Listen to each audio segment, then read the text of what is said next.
This is the VITILAN H5 dual-motor e-bike. My first impression was simple. It looks like a muscle bike that happens to have pedals.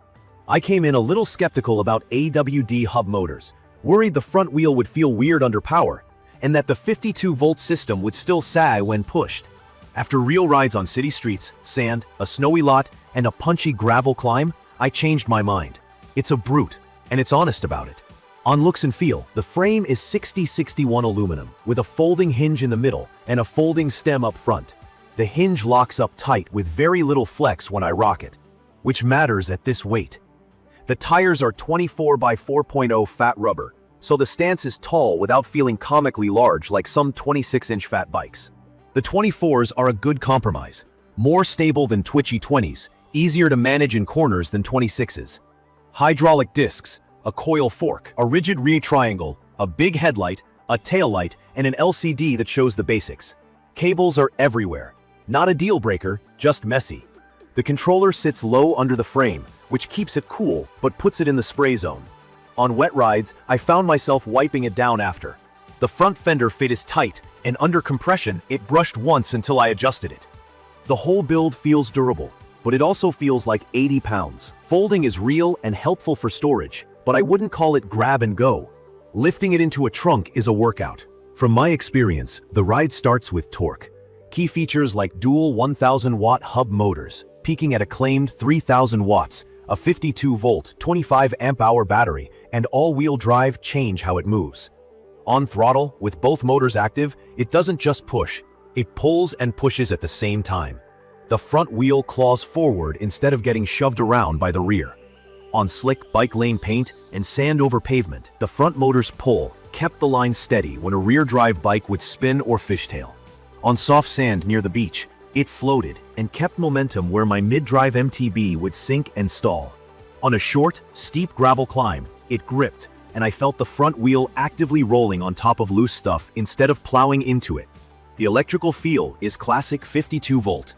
Compared with 48-volt bikes I've used, it holds speed better as the battery drops. Top speed on flat ground with me in a hoodie and jeans was around 39 to 40 miles per hour on throttle only with both motors. That's a lot for bicycle geometry. I noticed that around 50% battery, the speed drop was smaller than I expected. That tells me the pack has enough series voltage and capacity to resist sag for a good chunk of the ride. Charging with the stock charger took a long evening for me, about 9 hours from low. Pedal assist is cadence-based, not torque-based. If you're new to that, a cadence sensor basically sees that your cranks are spinning and turns on the motors to a preset power level.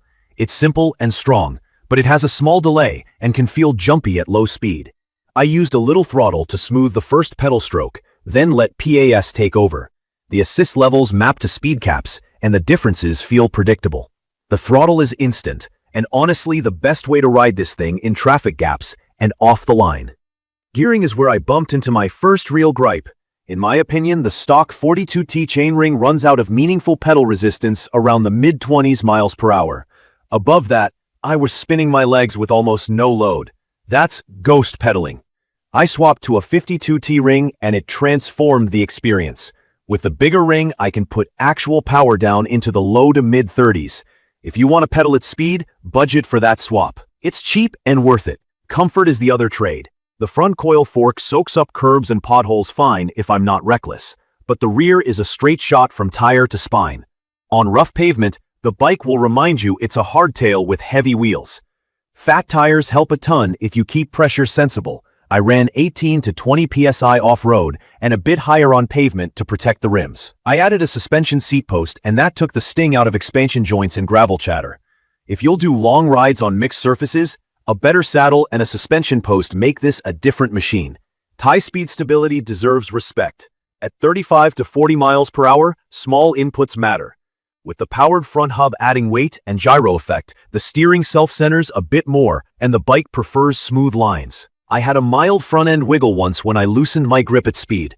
A firmer hold and keeping weight slightly forward settled it down.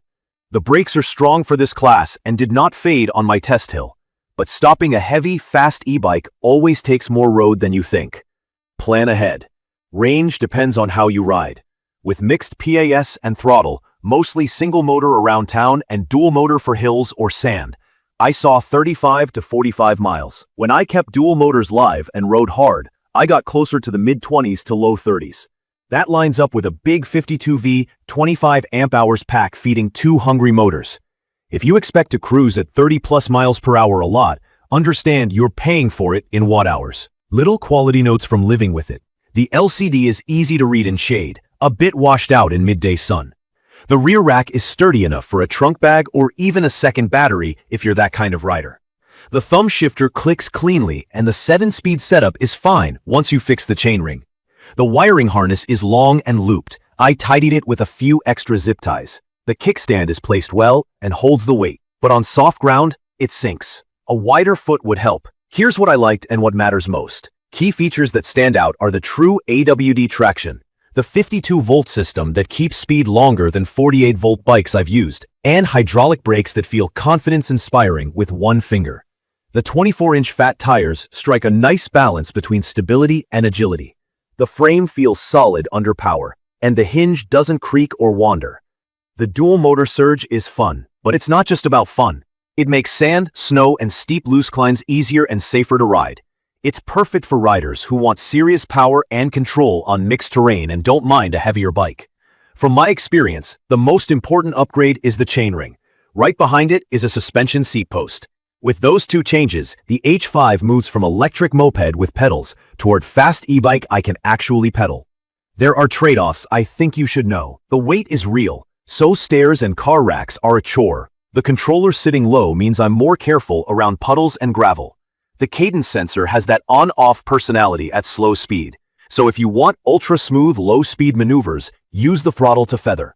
And at 40 miles per hour, remember you're still on bicycle geometry. Ride like it, gear up, and respect the speed. If local rules cap speed or motor power, check your settings and ride within the limits. I'd recommend this for riders who want maximum bang for the buck torque, beach or snow commuters who need traction more than they need light weight, and power lovers who are happy to tweak a couple of parts to make it their own.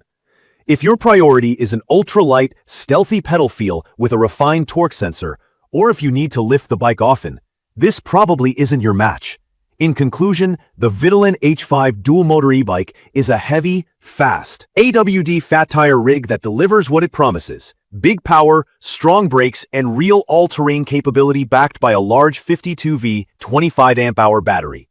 It's rough around the edges in a few spots, but nothing I faced couldn't be handled with simple adjustments and a couple of common upgrades. In my opinion, it's a blast to ride and surprisingly practical if your routes include sand, snow, or steep grades. Tune the drivetrain, soften the rear with a seat post, learn its high-speed manners, and it becomes a reliable, rowdy tool for daily fun and real utility. You can find detailed information about the VITILAN H5 dual-motor e-bike in the comments section. See you in the next video.